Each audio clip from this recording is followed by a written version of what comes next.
श्री शिवाय नमस्तुभयम। आप सभी लोग जानते हैं कि 13 जून 2024 को है ज्येष्ठ गुरुवार सप्तमी तिथि। और दोस्तों, इसी दिन किया जाने वाला पंडित जी द्वारा बताया गया एक लाल फूल और एक सफेद फूल वाले उपाय आप लोगों को जरूर करना चाहिए, क्योंकि दोस्तों यह एक ऐसा उपाय है जो कि हर कभी नहीं किया जाता है। देखिए, यह दिन इतना खास होता है, इतना महत्वपूर्ण होता है। देखा गया है कभी कभी बड़े बड़े पूजा पाठ अनुष्ठान से जो मनोकामना पूर्ण नहीं होती है, वह सप्तमी के दिन एक छोटे से उपाय करने से ही आपकी मनोकामना पूर्ण हो जाती है। और बहुत सारे लोगों ने इस उपाय को किया भी है और उनको इस उपाय को करने का फल भी जरूर मिला है।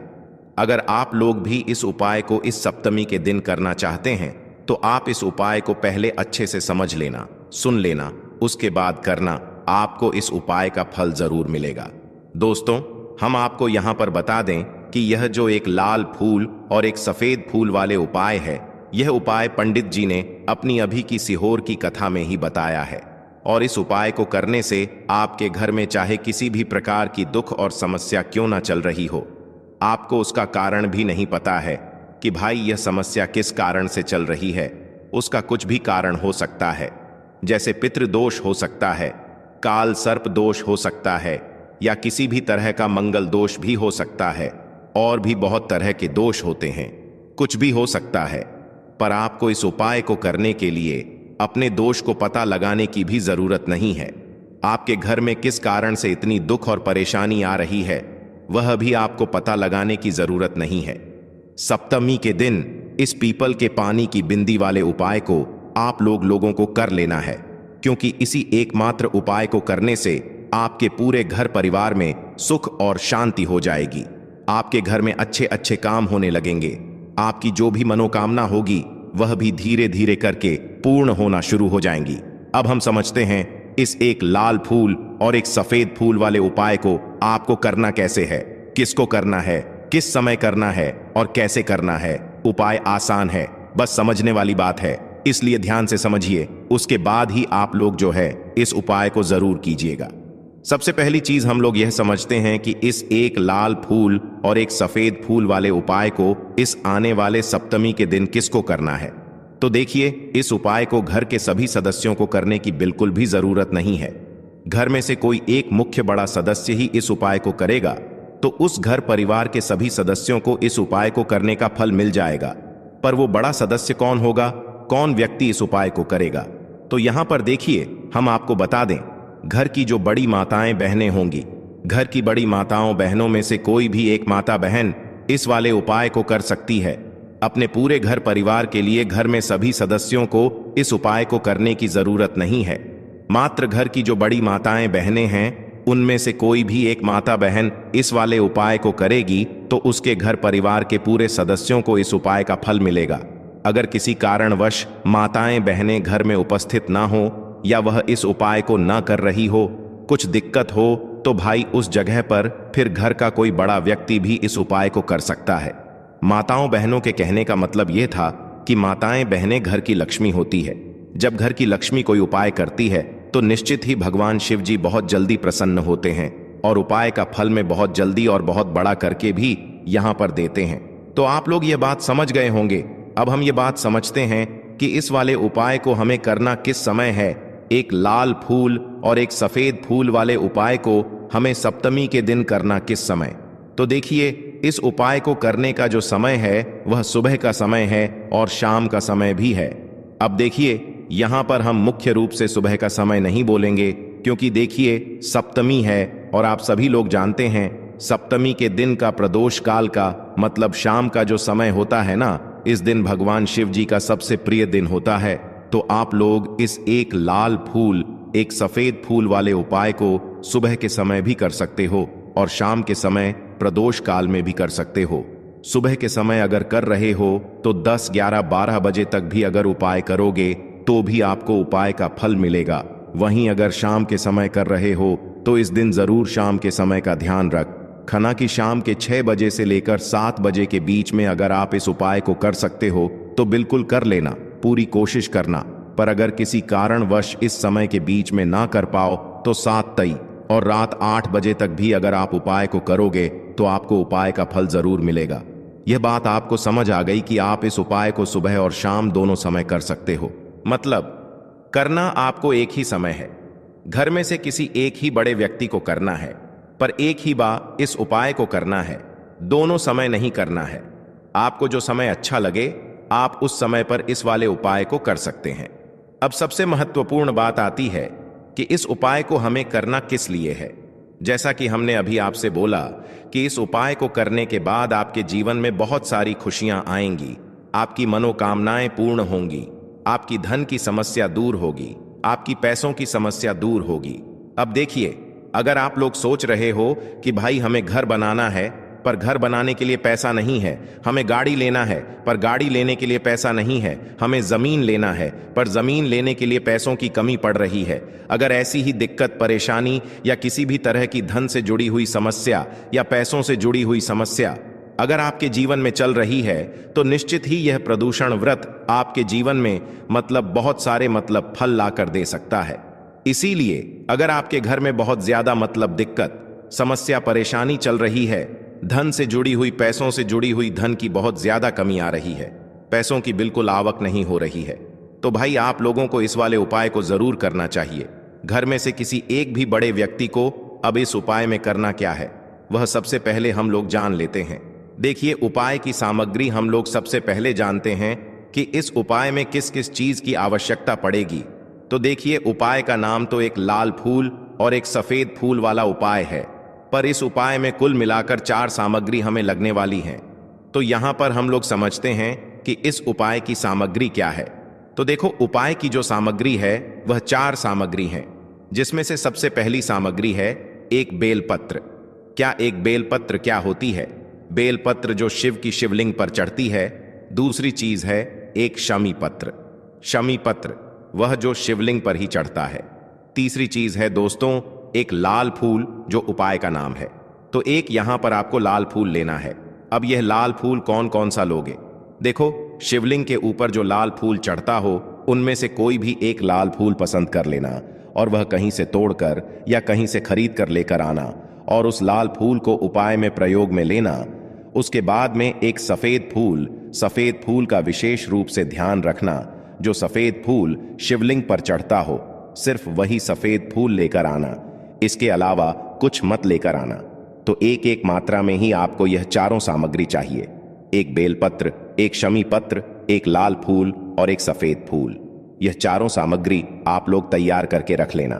प्रदोषित के दिन, प्रदोष काल में या सुबह के समय, जब भी आप इस उपाय को कर रहे हैं, जैसे ही आपके उपाय की सामग्री तैयार हो जाती है, तो क्या हम सीधा उपाय को करने के लिए इन चारों सामग्री को लेकर उपाय करने के लिए जा सकते हैं? नहीं तो यहां पर आपको इस बात का ध्यान रखना है कि हम भगवान शिव जी को प्रसन्न करने के लिए तो जा रहे हैं, हम अपनी मनोकामना को पूर्ण करवाने के लिए तो जा रहे हैं, पर हमें यह दर्शा बिल्कुल भी नहीं है कि हम सिर्फ अपने फायदे के लिए भगवान शिव जी के मंदिर में आए हैं। इसीलिए हम इस उपाय को करने के साथ साथ में भगवान शिव जी की पूजन अर्चना के लिए कुछ सामग्री भी जरूर लेकर जाएंगे। जैसे कि सुबह के समय अगर आप उपाय को कर रहे हो, इस एक लाल फूल और एक सफेद फूल वाले उपाय को, तो भाई सुबह के समय आपको एक लोटा जल लेकर जाना है। जो लोग प्रतिदिन शिव जी के मंदिर जाते हैं, पूजन अर्चना करते हैं, जल चढ़ाते हैं, फूल, बेलपत्र, बील, गोराल सब कुछ चढ़ाते हैं, भाई वह अपनी पूजन अर्चना वैसी की वैसी ही करना। बाकी जो सिर्फ उपाय को करने के लिए जा रहा है, जो कुछ भी लेकर नहीं जा रहा है, वह कम से कम एक लोटा जल अपने घर से जरूर भर कर लेकर जाना, अगर आप उपाय को कर रहे हो, है ना? क्योंकि इस वाले उपाय को आप भगवान शिव जी की पूजन अर्चना करने के बाद ही करना। वहीं अगर बात करें शाम के समय की, अगर कोई व्यक्ति शाम के समय प्रदोष काल में इस वाले उपाय को कर रहा है, तो भाई आपको मात्र एक घी का दीपक तैयार करना है। ये बात हम हमेशा बोलते हैं, शाम के समय प्रदोष काल में कोई कर रहे हो ना, तो दीपक का विशेष महत्व होता है। और सप्तमी के दिन का प्रदोष काल में जो भी व्यक्ति दीपक जलाता है ना भगवान शिव जी के मंदिर में, भाई उसके जीवन से सारी दुख और परेशानियां भी दूर होती हैं। तो भाई इस दिन दीपक का विशेष रूप से ध्यान रखना। आप लोग अगर आप इस उपाय को शाम के समय प्रदोष काल में कर रहे हो, है ना, ये जो दीपक आप लोग लोगे, यह आटे का लोगे। जो आटा आप गूंद दोगे उसके अंदर कुछ भी मत डालना, मात्र सादा आटा गूंथ कर उसे तैयार कर लेना और एक मीडियम साइज का दीपक तैयार कर लेना। वह दीपक ना ज्यादा छोटा हो ना ज्यादा बड़ा हो है ना। उसके बाद में दीपक आपका तैयार हो जाए तो इसके अंदर जो बत्ती रखोगे वह गोल बत्ती रखोगे। देखो, गोल बत्ती भी दो तरह की होगी, एक बाजार की और एक घर वाली। तो कोशिश करना अपने घर में जो रोई रखी हुई है उस रोई से आप लोग एक गोल बत्ती अपने ही हाथों से बनाओ। उपाय का फल अच्छा मिलता है। भगवान शिव जी जल्दी प्रसन्न होते हैं। जब हम किसी भी उपाय को अपने हाथों से परिश्रम करके तैयार करते हैं तो आपको उस दीपक के अंदर एक गोल बत्ती रख देनी है। इसके अंदर जो चीज आप लोग डालोगे वो डालोगे शुद्ध देसी गाय का घी। इस बात का विशेष रूप से ध्यान रखना, शुद्ध देसी गाय का घी ही डालना है। तेल वगैरह आज के दिन तो मतलब इस दिन मत डालना, सप्तमी के दिन की, क्योंकि भगवान शिव जी का सबसे प्रिय दिन और प्रिय समय पर हम लोग इस वाले उपाय को कर रहे हैं। तो थोड़ा सा शुद्ध देसी का घी इतना डालना कि वह दीपक कुछ समय तक चल सके। न बाजार वाला मिलावटी घी डालना, न भैंस का घी डालना। शुद्ध देसी गाय का घी आपको ढूंढने में थोड़ी मतलब मेहनत लगेगी और महंगा भी मिलेगा, पर इसी मतलब घी से भगवान शिव जी प्रसन्न होते हैं और उसी शुद्ध देशिका की घी से घर में बरकत भी बनी रहती है और हमारे घर में सुख शांति भी बनी रहती है। इसलिए इस शुद्ध देशिका की घी को अपने घर में हमेशा रखा करो। वह भगवान शश जी के कार्यों में भी उपयोग में आता है और उपायों में भी हम लोग प्रयोग कर सकते हैं। तो यहाँ पर आपकी सारी तैयारियां हो चुकी हैं। उपाय को करते समय शुद्धता का विशेष रूप से ध्यान रखिएगा। सुबह कर रहे हो तो भाई सुबह तो आपको स्नान करना ही करना है। बाकी शाम को कर रहे हो तो शाम को मात्र हाथ मुंह धोकर भी आप लोग इस वाले उपाय को कर सकते हो। कोई दिक्कत वाली बात नहीं है भाई। उपाय की पूरी सामग्री तैयार करके और पूजन सामग्री लेकर आपको भगवान शिव जी के मंदिर पहुंचना है, जो आपके घर के पास में हो, जहां पर शिवलिंग विराजित हो, शिवालय हो, वहां पर आप लोगों को पहुंचना है। और जैसे ही आप भगवान शिव जी के मंदिर में पहुंचते हो, जकर ही उपाय शुरू नहीं करना है। पहले आपको भगवान शिव जी की पूजन अर्चना करना है। पूजन अर्चना कैसे करोगे? सुबह के समय गए हो तो एक लोटा जल वगैरह जो भी पूजन सामग्री लेकर गए हो, उससे पहले पूजन सामग्री आप लोग मतलब पूजन भगवान शिव जी की कर लो।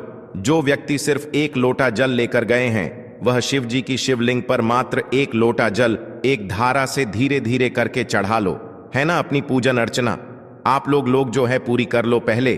उसी के बाद अगर आप शाम के समय सुबह को कर रहे हो तो जाते से यह सफाई को नहीं करना है, पहले जाकर बैठना है। भगवान शिव जी के शिवलिंग के पास में आप जो दीपक तैयार करके लेकर आए हो उस दीपक को पहले जलाना है। यह जो दीपक आप लोग जलाओ गाना, यह किसी और की माचिस से मत जलाना। अपनी ही माचिस अपने ही घर से लेकर आना और इस दीपक को अपने ही माच से चलाना। अगर आपने मंदिर की माचिस या किसी और की माचिस ले ली, इस उपाय को करने में इस उपाय का फल उस व्यक्ति को भी थोड़ा बहुत मिल जाएगा। इस बात का ध्यान रखना। इसलिए अपने घर से अपनी ही माचिस लेकर जाना और इस दीपक को जलाना। दीपक को जलाने के बाद भगवान शिव जी की शिवलिंग के पास में रख देना। शिवलिंग के इतना पास में मत रखना कि भगवान शिव जी को आंच लगे। थोड़ी सी दूरी बनाकर ही जो है इस दीपक को शिवलिंग के पास में आप लोग रख दीजिएगा, है ना। अब जैसे ही आपकी पूजन अर्चना हो जाती है, भगवान शिव जी के शिवलिंग के सामने या आसपास कहीं पर भी बैठ जाइए उपाय को करने के लिए। और उपाय को करने से पहले आप लोग अपनी वह चारों पूजन सामग्री निकाल लीजिए। उपाय की जो सामग्री है वह निकाल लीजिए और भगवान शिव जी के शिवलिंग के ऊपर एक माता अशोक सुंदर जी का स्थान देख लीजिए। माता अशोक सुंदर जी का जो स्थान होता है वह जलाधारी के ऊपर होता है। जलाधारी के बिल्कुल बीचों बीच में होता है। आप लोगों ने देखा भी होगा शिवलिंग की जलाधारी होती है। जलाधारी के बिल्कुल बीचों बीच का जो स्थान होगा वह माता अशोक सुंदर जी का स्थान होगा, क्योंकि यहीं पर हमें यह जो है उपाय को करना है। सबसे पहली चीज अब हम उपाय को करना शुरू करते हैं। आप सबसे पहले अपनी एक बेल पत्र उठा लो। एक बेल पत्र को आपको माता अशोक सुंदर जी वाले स्थान पर सबसे पहले समर्पित करना है। बेल पत्र की डंडी का मुख होगा जलाधारी की तरफ, जहां से जल बहता है और नीचे गिरता है, और बीच वाली बड़ी पत्ती का मुख मतलब शिवलिंग की तरफ होगा। इस तरीके से आपको इस बेल पत्र को माता अशुचंद्र जी वाले स्थान पर समर्पित कर देना है। उसके बाद में अपनी एक कमी पत्र उठा लो जो आप उपाय के लिए लेकर आए हुए हो। एक कमी पत्र को उठाकर कमी पत्र की भी जो डंडी का भाग होगा वह जलाधारी की तरफ करके, जहां से जल बहता है नीचे गिरता है उस तरफ करके, और पत्ती वाला भाग शिवलिंग की तरफ करके इस शमी पत्र को भी उस बेल पत्र के ऊपर आपको समर्पित कर देना है। समर्पित करने के बाद अब आप ले लो अपना एक लाल फूल जो आप उपाय को करने के लिए लेकर आए हुए हो। इस लाल फूल का जो खिला हुआ भाग होगा, चाहे वह गुलाब का फूल हो चाहे कोई सा फूल जो शिवलिंग पर चढ़ता हो, भाई उस फूल का जो खिला हुआ भाग होगा वो शिवलिंग की तरफ होगा। बाकी जो पीछे का भाग होगा फूल का वो जलाधारी की तरफ, जहां से जल बहता है नीचे गिरता है उस तरफ होगा। और आखिरी में आपका जो एक सफेद फूल बचा हुआ है ना, इस सफेद फूल को भी आपको लेना है और सफेद फूल का जो खिला हुआ भाग होगा वह शिवलिंग की तरफ होगा, जहां पर शिवलिंग रखा हुआ है उस तरफ होगा, और डंडी का भाग जलाधारी के पीछे की तरफ हो जाएगा। मतलब जो जहां से जल बहता है और नीचे गिरता है। जब आप लोग एक बेलपत्र, एक शमी पत्र और एक लाल फूल, एक सफेद फूल चढ़ा रहे हो, तो उस समय आप लोगों को कांता भगवान या कांता चक्र का नाम लेते हुए ही जो है इस उपाय को करना है, और भगवान शिव जी और नारायण जी का स्मरण करते हुए ही जो है इस उपाय को आपको करना है। तो जब भी आप एक बेल पत्र, एक शमी पत्र, एक लाल फूल और एक सफेद फूल चढ़ा रहे हो, तो या तो आप कांता चक्र का नाम ले लेना या कांता भगवान का नाम लेते हुए जो है इन सभी सामग्रियों को माता सुषण जी वाले स्थान पर आप लोग समर्पित करते जाना, और शिव और नारायण जी का नाम भी साथ साथ में लेते जाना। और जैसे ही आप लोग यह उपाय पूरा कर लेते हो, चारों सामग्रियां समर्पित कर देते हो, उसके बाद में भगवान से वहीं के वहीं बैठे बैठे हाथ जोड़ के प्रार्थना करना, आपकी जो मनोकामना हो, धन से जुड़ी हुई, पैसों से जुड़ी हुई, घर में माता लक्ष्मी जी की कमी हो रही है, जो भी दुख और समस्या परेशानी चल रही हो, आपको अपनी वह दुख और परेशानी जो है भगवान शिव जी से उपाय को पूरा करने के बाद वहीं पर पास में बैठकर बोल देना है, हाथ जोड़ के आंखें बंद करके। उसके बाद में 2 मिनट भगवान के नाम का जाप करना है, और उपाय जैसे ही पूरा हो जाता है भगवान से आशीर्वाद लेकर, भगवान को धोख देकर, भगवान से प्रार्थना करके आप अपने घर पर वापस आ सकते हैं। यहां पर आपका यह वाला उपाय पूर्ण हो जाता है। इस उपाय को करने के बाद निश्चित ही आपको इस उपाय का फल बहुत ही जल्दी और बहुत बड़ा होकर मिल जाएगा।